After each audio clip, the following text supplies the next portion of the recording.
Hi hello friends, welcome back to my channel Ruchi express cooking ಚಾನಲ್ಗೆ ಸ್ವಾಗತ. ನಾವಿವತ್ತು simple and ಟೇಸ್ಟಿಯಾಗಿರೋ ಟೊಮೊಟೊ ಚಿತ್ರಾನ್ನ ಮಾಡೋಣ. ಇದು ಲಂಚು ಬ್ರೇಕ್ಫಾಸ್ಟ್ ಕೂಡ ಮಾಡ್ಕೋಬೋದು. ಸೊ ಇದಕ್ಕೆ ಏನೆಲ್ಲ ಬೇಕು ಅಂತ ನೋಡೋಣ. ಕೊತ್ತಂಬರಿ ಸೊಪ್ಪು, ಹಸಿರು ಮೆಣಸಿನ್ಕಾಯಿ, ಈರುಳ್ಳಿ, ಟೊಮ್ಯಾಟೊ, ಸ್ವಲ್ಪ ತೆಂಗಿನಕಾಯಿ, ಅರಿಶಿಣ, ಕಡಲೆಬೇಳೆ, ಕರ್ಬೇವಿನ ಸೊಪ್ಪು, ಉಪ್ಪು, ಎಣ್ಣೆ, ಸಾಸಿವೆ. ಹೇಗೆ ಮಾಡೋದು ಅಂತ ನೋಡೋಣ. ಒಂದು ಬಾಣಲಿಗೆ ಎಣ್ಣೆ ಹಾಕಿ ಅದು ಕಾದಾದಮೇಲೆ ನಾವು ಕಡಲೆಬೇಳೆನ ಹಾಕೋಣ. ಕಡಲೆಬೇಳೆನ ಚೆನ್ನಾಗಿ ಫ್ರೈ ಮಾಡ್ಕೊಳ್ಳೋಣ. ಸೊ ಯಾರೆಲ್ಲ ನಮ್ಮ ಚಾನಲ್ನ ಹೊಸ್ದಾಗಿ ನೋಡ್ತಿದ್ದೀರಾ ಸಬ್ಸ್ಕ್ರೈಬ್ ಮಾಡೋದನ್ನ ಮರಿಬೇಡಿ. ಸೊ ಕಡಲೆಬೇಳೆ ಚೆನ್ನಾಗಿ ಫ್ರೈ ಆದಮೇಲೆ ನಾನಿಲ್ಲಿ ಸಾಸಿವೆ ಹಾಕ್ತಿದ್ದೀನಿ. ಆಮೇಲೆ ಕರಿಬೇವನ್ನ ಆ್ಯಡ್ ಮಾಡ್ಕೊತಿದ್ದೀನಿ. ಇವೆರಡು ಚೆನ್ನಾಗಿ ಫ್ರೈ ಆದಮೇಲೆ ನಾನಿಲ್ಲಿ 2 ಈರುಳ್ಳಿ ಕಟ್ ಮಾಡಿರೋಂತಹ ಈರುಳ್ಳಿನ ಹಾಕ್ತಿದ್ದೀನಿ. 5 ಹಸಿರು ಮೆಣಸಿನ್ಕಾಯಿನ ಹಾಕ್ತಿದ್ದೀನಿ. ನಿಮ್ಗೆ ಖಾರ ಬೇಕಂದರೆ ಇನ್ನು ಆ್ಯಡ್ ಮಾಡ್ಕೋಬೋದು. ಈರುಳ್ಳಿ ಮೆಣಸಿನ್ಕಾಯಿನ ಚೆನ್ನಾಗಿ ಫ್ರೈ ಮಾಡ್ಕೊಳ್ಳೋಣ.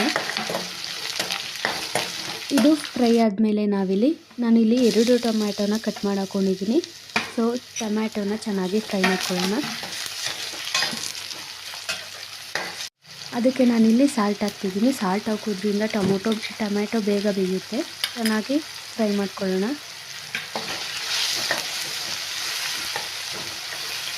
ಇದು ಫ್ರೈ ಆದಮೇಲೆ ನಾನಿಲ್ಲಿ ಟರ್ಮರಿಕ್ ಪೌಡರ್ ಅರಿಶಿನ ಪುಡಿನ ಆ್ಯಡ್ ಮಾಡ್ತಿದ್ದೀನಿ. ಅರಿಶಿನ ಪುಡಿ ಹಾಕಿ ಚೆನ್ನಾಗಿ ಫ್ರೈ ಮಾಡ್ಕೊಳ್ಳೋಣ. ಆದಮೇಲೆ ನಾನಿಲ್ಲಿ ಸ್ವಲ್ಪ ತೆಂಗಿನಕಾಯಿ ತುರಿ ಮತ್ತು ಸ್ವಲ್ಪ ಸೊಪ್ಪನ್ನ ಕಟ್ ಮಾಡಿ ಹಾಕ್ಕೊಂಡಿದ್ದೀನಿ. ಸೊ ಇವೆರಡನ್ನೂ ಕೂಡ ಚೆನ್ನಾಗಿ ಫ್ರೈ ಮಾಡ್ಕೊಳ್ಳೋಣ. ಫ್ರೈ ಆದಮೇಲೆ ನಾನಿಲ್ಲಿ ಬಿಸಿ ಅನ್ನನ ಇದಕ್ಕೆ ಆ್ಯಡ್ ಮಾಡ್ತಿದ್ದೀನಿ. ನೀವು ಬೇಕಾದರೆ ರಾತ್ರಿ ಮಿಕ್ಕಿದ್ರೆ ಅನ್ನ ಕೂಡ ಇದನ್ನು ಮಾಡ್ಕೋಬೋದು ಚಿತ್ರಾನ್ನನ. ಸೊ ಈ ರೈಸ್ನ ಆ್ಯಡ್ ಮಾಡಿ ಚೆನ್ನಾಗಿ ಮಿಕ್ಸ್ ಮಾಡ್ಕೊಳ್ಳೋಣ. ಒಂದು 2 ಮಿನಿಟ್ಸ್ ಚೆನ್ನಾಗಿ ಮಿಕ್ಸ್ ಮಾಡ್ಕೊಳ್ಳೋಣ. ಸಾಲ್ಟ್ ಕಮ್ಮಿ ಇದ್ದರೆ ಅದಕ್ಕೆ ಆ್ಯಡ್ ಮಾಡ್ಕೊಳ್ಳಿ, ಟೇಸ್ಟ್ ನೋಡ್ಕೊಂಡು. ತುಂಬ ಚೆನ್ನಾಗಿರುತ್ತೆ. ಒಂದ್ಸಲ ಟ್ರೈ ಮಾಡಿಬಿಟ್ಟು ಕಮೆಂಟ್ ಮಾಡಿ ಹೇಗೆ ಬಂದಿದೆ ಅಂತ. ಟೊಮ್ಯಾಟೊ ಚಿತ್ರಾನ್ನ ರೆಡಿಯಾಗಿದೆ. ಈ ವಿಡಿಯೋ ಇಷ್ಟ ಆಯಿತಾ? ಲೈಕ್ ಮಾಡಿ.